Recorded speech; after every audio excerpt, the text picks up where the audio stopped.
Good morning, Facebook family. How you are doing this beautiful Wednesday morning? I hope everybody's having an awesome day. I know I'm gonna have the best day ever because of my guest. Getting my guest in. Okay. Not there yet, so we'll just hang out and just soak in the.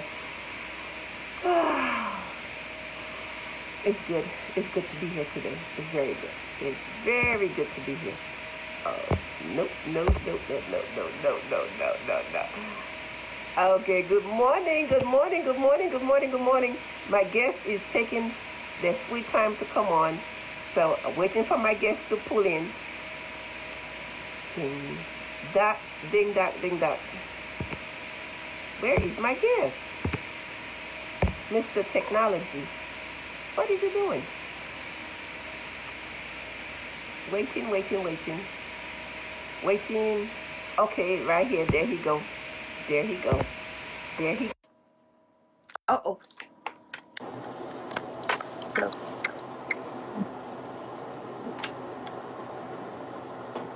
You are there. So. I am here. You are. There Good you morning. are. Good morning. Okay.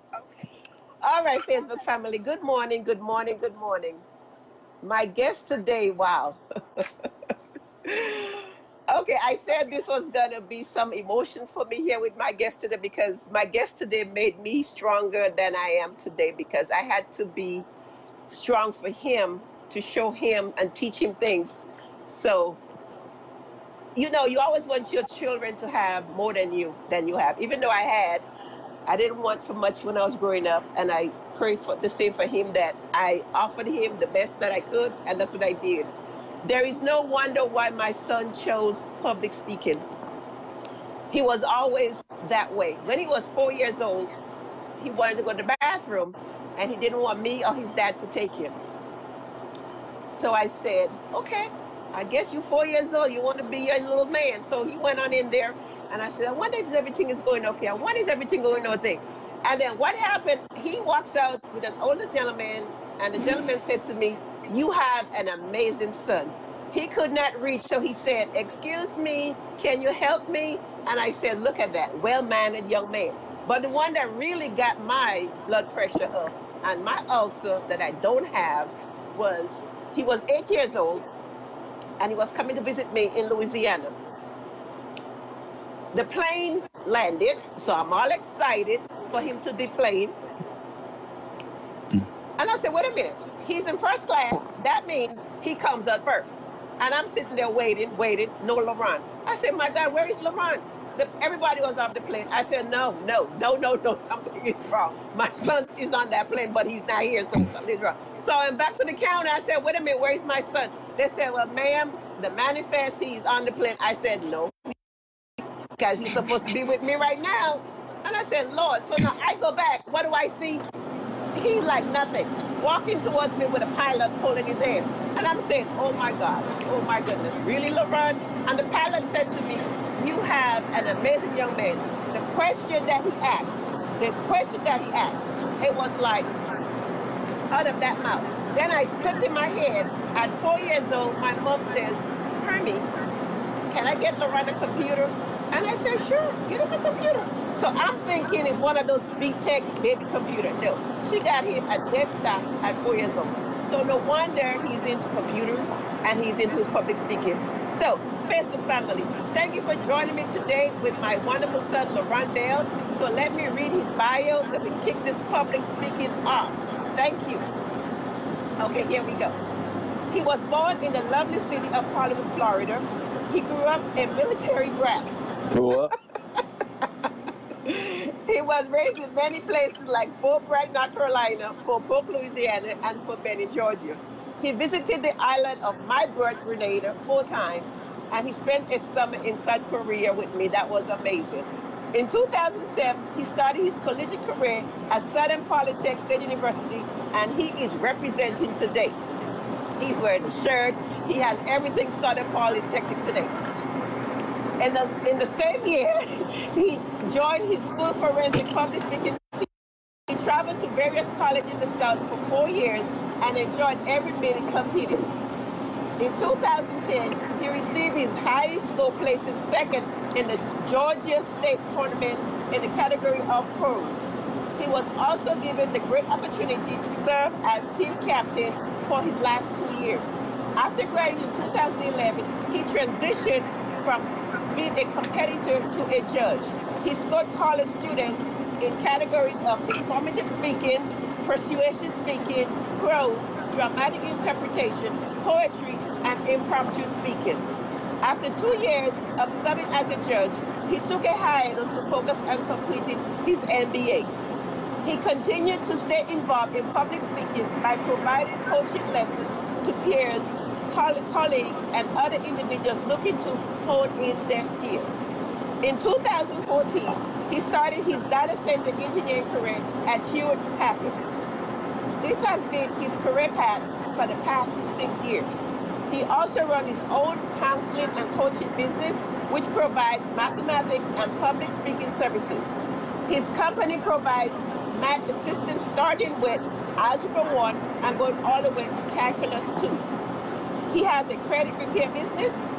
Under his public speaking, he assists in the following areas: stage fright, eye contact, hand gestures, audience engagement, eliminating word fillers, posture, topic research, memorize and polish, and impromptu speaking.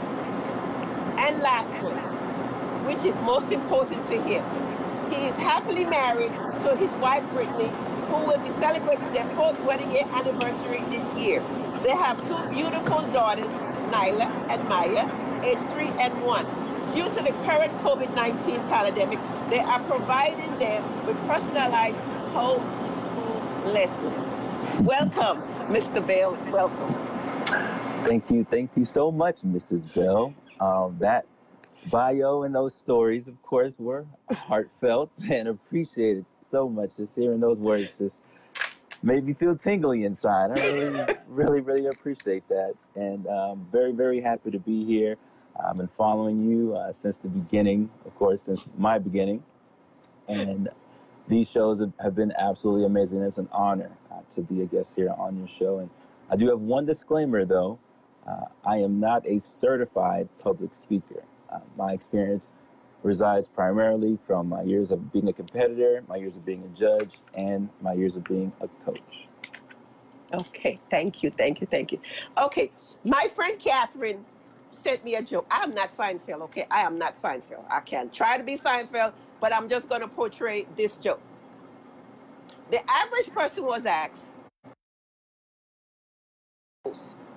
and the person said, public speaking.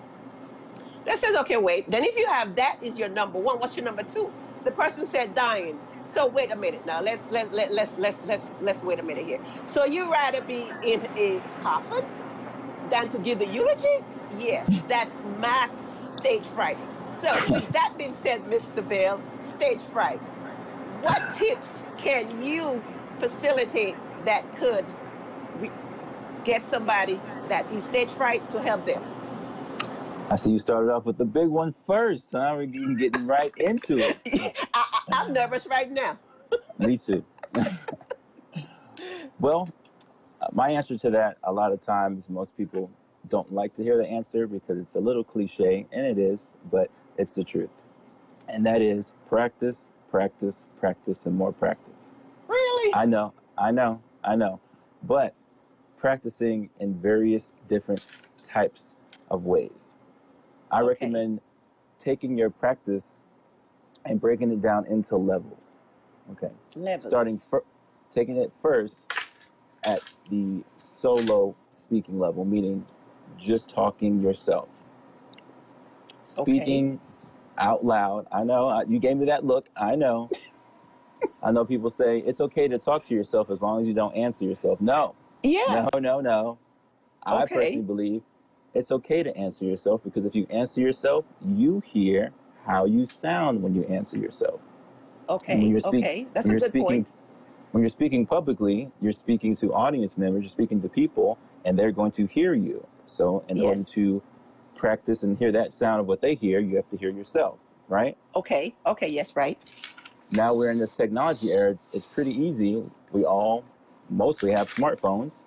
True, So true. you can practice by recording your speech in your voice Yes. memo app and listening back to it. Yeah. One of the most important ways is using this form here, this video that we're using here. So that way Okay. you can watch yourself speak and you can Okay. see what your nervousness cues are. Everybody has nervousness cues, whether it's scratching their head, looking up, dry mouth, sweatiness, too many hand gestures. There's plenty of Okay. them. But Okay. once you watch yourself in that Yes. video and Mm-hmm. break down what those cues are, you can actually practice to do away with them. And once you're conscious of your nervousness cues, Yes. once you're nervous and given that stage fright environment, some examples is sweating profusely. You can use a higher antiperspirant deodorant. Okay. Okay. If you're using your hands too much when you're nervous, you can put your hands down and only use your hands when necessary. Okay. Okay. The Okay. biggest one, of course, is speaking in front of people. If you want to get more comfortable speaking in front of people, you have to practice speaking in front of people. Okay. Practice, And practice. practice, practice, practice. Okay. Okay. All right then. I love when I read your bio, your competitiveness, that's one regret I have, that I never got to see you compete. I do have that regret that I never got to really see you compete than seeing a video. So when it comes to public speaking, what is that? Okay, so it's really deep, but since I know we have limited time here, I'll just cover the top part of it. Yes. But essentially, competitive public speaking is separated into two categories. Okay. You have your platform speaking pieces and your dramatic interpretation pieces. Okay. Okay. Within your platform speaking pieces, you have categories such as informative, which is giving a speech based off of a topic that you're informing the audience on. Okay. You have persuasive speeches, which is essentially giving information to the audience, but also trying to persuade them to lean to buy something. Sometimes, yes, or go for and against for a particular subject. Okay. And also after dinner speeches, which are a combination of both, but have some comedy involved in them. Okay. Okay. All right. Then on the dramatic interpretation side, you have categories like prose, which is my absolute favorite category. Yeah. And that's where you're giving a story as a narrator, and you play different characters and personas. Okay. You have my second favorite, which is dramatic duo, which is where you act with a partner and y'all play off of one another and different scenes and things like that. And another category is poetry, where you recite different poems. Typically, they're themed together. Yeah. Now, within these two types of speeches, they last between 8.5 to 10 minutes long. Okay. And public speaking is referred to in the competitive scene as forensic public speaking, which not to be confused with parliamentary debate. Oh, where people are, arguing with one another and going for and against and things like that. In the competitive public speaking circuit, you give your speeches and you are judged on a rating from 1 to 6. Okay. 1 being the best, 6 being not the best. The worst. Yeah, worst. Yeah. We like to say not the best. We don't like to say worst. We like to say not the best. Okay, gotcha. Okay. Okay, let me talk about your experience. How was your experience from transitioning from being a competitor to be a judge? Oh, wow. That was bittersweet. That was definitely bittersweet. Because as much as I did enjoy being a competitor, like having that fire and that build up and, having that little bit of nervousness every time you went up to speak and having the audience react to your speeches and things like that. Transitioning to a judge, though, I got the opportunity to see so many different competitors, so many different categories, and I got to see it from a different perspective. As a judge, you have to watch these, to write down notes and give feedback as they're speaking. So sometimes that can be a little difficult because you're writing and looking up And, at the same time. And yeah. but there are at least 2 to 3 judges within these tournaments or for each round, so that helps. For if you miss something, then hopefully the other judge didn't miss Okay. it. But I really enjoyed it very much because it gave me the opportunity to give back, because the public speaking tournament scene gave me so much, and I really loved the opportunity to give back. Okay. Okay. All right. Okay. Moving on to eye contact. Why is eye Mm, contact so important, and what can you do to make sure you maintain that eye contact during your speech? okay. Eye contact is very, very important, primarily because Yeah. the art of public speaking is about Yeah. connecting with your Mm-hmm. audience.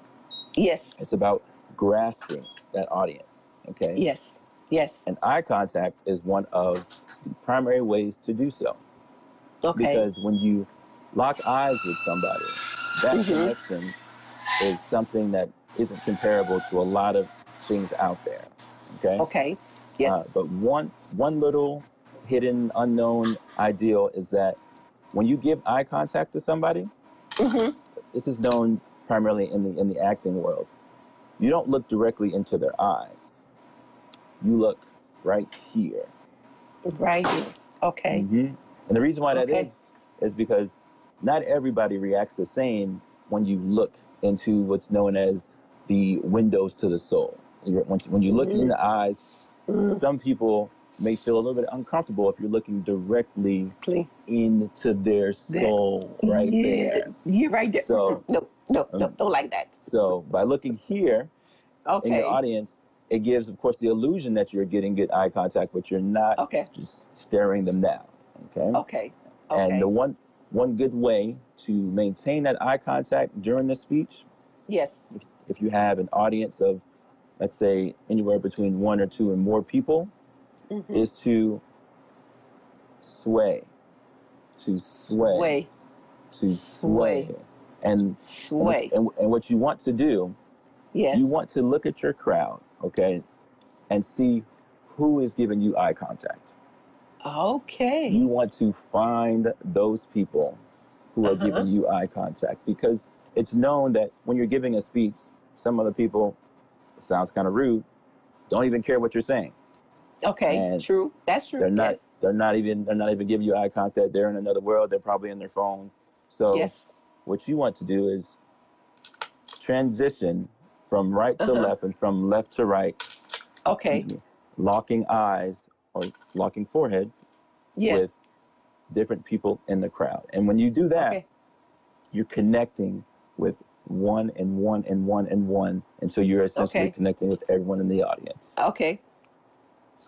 Okay. That was good. That was good. That's one of my because when I was in the military, doing briefing, it was like I just want to look in this look blank because I think if they look at me, I'll just go back to stage fright.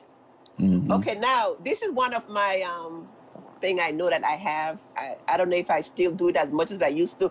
Fullers. How can we avoid using fullers? Oh, word fillers. Word fullers. Yes.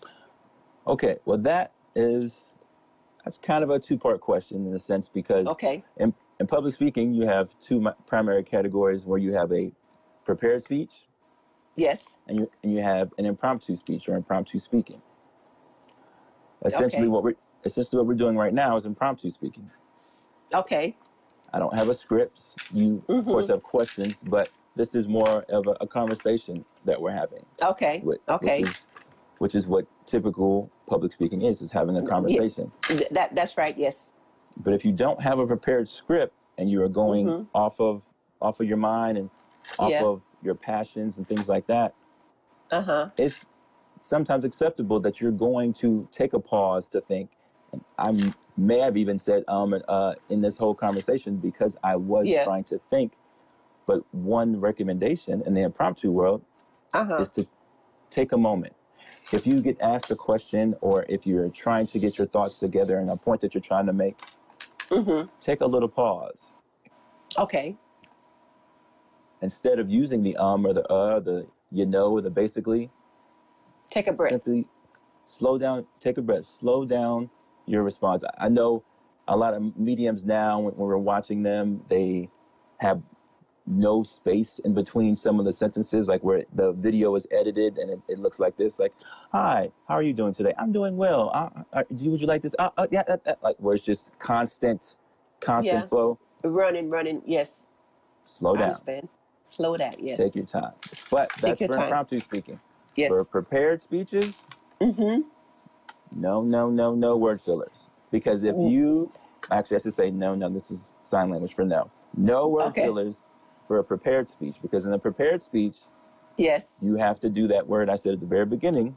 Practice. Yes.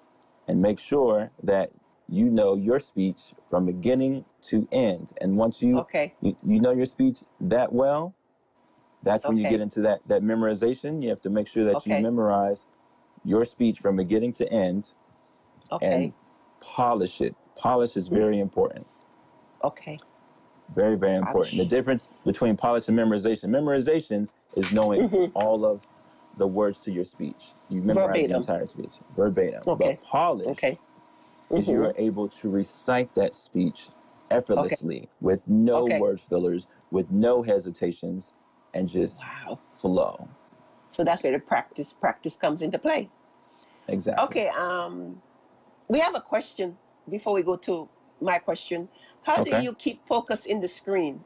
How do you keep focus in the screen? Do you grasp that question? Oh, as in the screen that we're using right now? I presume so. Yeah. Oh, well. Because that's everything zoom now. So how do you keep focus in the screen? That's the question. That's understandable. Okay.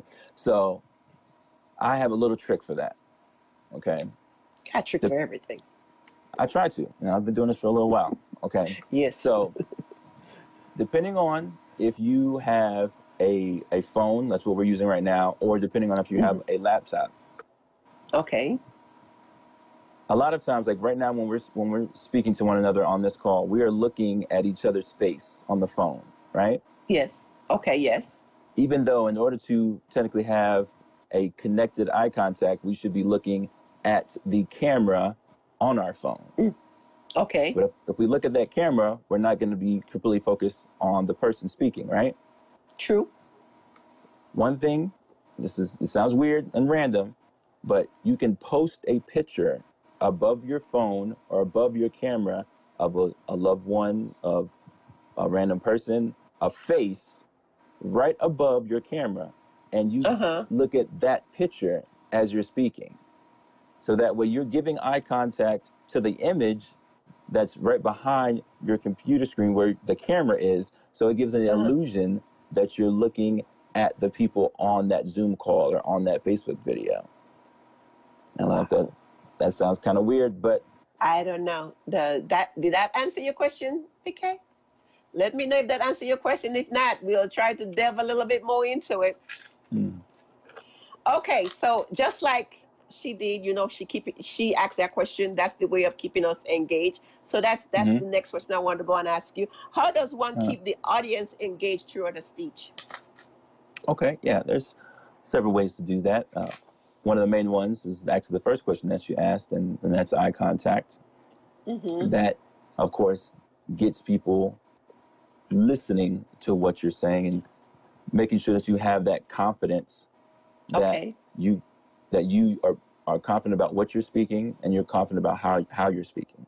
Okay. The next way is actually the example that just happened, is engaging questions. Yes. Typically in the intro of speeches, you can probably see this a lot of times on videos online, where they start off the speech like this. Have you ever missed a bill payment? How many people, by a show of hands, have ever missed a bill? That's inviting. Gosh, inviting. How many people need a higher credit score? That's a shameless plug right there. Call me if you need a higher credit score. Questions like that will get the audience interested, because a lot of times we as people, we sometimes stay up at night thinking of questions like that, thinking of stress and anxiety, and those questions build that. So if you as a speaker ask those questions at the beginning of your speech, then you're going to get the audience member to go, oh, wait a minute. Oh, wait, I do need a higher credit score. Or wait, I have missed the bill, and then you get that what we call that bait part where you get the hook. Okay, got you. But after you do that, though, it's very, very Yes. important. After you get that hook, the first 30 seconds to 90 seconds are very, very important, because if you don't keep them engaged with the next things you're going to say, this is what they're going to do this. What? They're going to drift away. They're going to lose interest. So you got to make sure you get that hook. You got to reel them in. You got to. Okay. Definitely got to reel them in. Okay. Well, I guess PK said you answered the question perfect, so that's very good. Awesome. Thanks for the question, PK. Okay. And our last question is, personally speaking, which do you rather? Impromptu speaking or prepared speech? Oh, wow. I think that answer is, it depends. It depends. And the reason why I say that is in the competitive public speaking world, impromptu speaking was something that I absolutely, a woman that I love so much said not to say hate. She raised me not to say hate.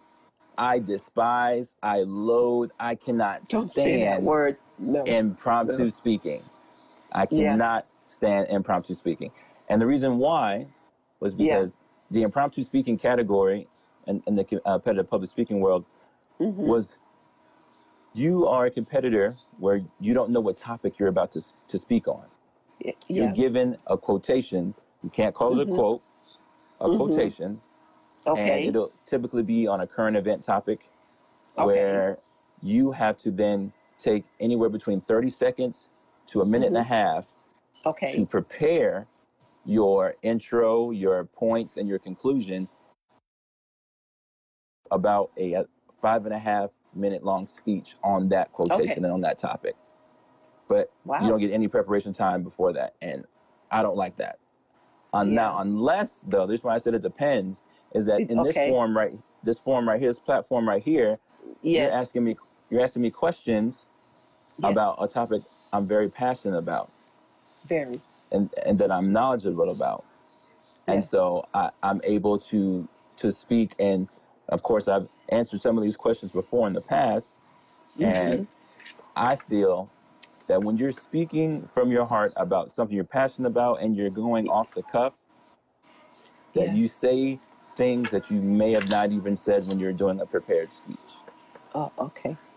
Wow. Yeah, So, in closing, is there anything you would like to add? Of course. I'd like to give a couple shout outs. Okay. Right ahead.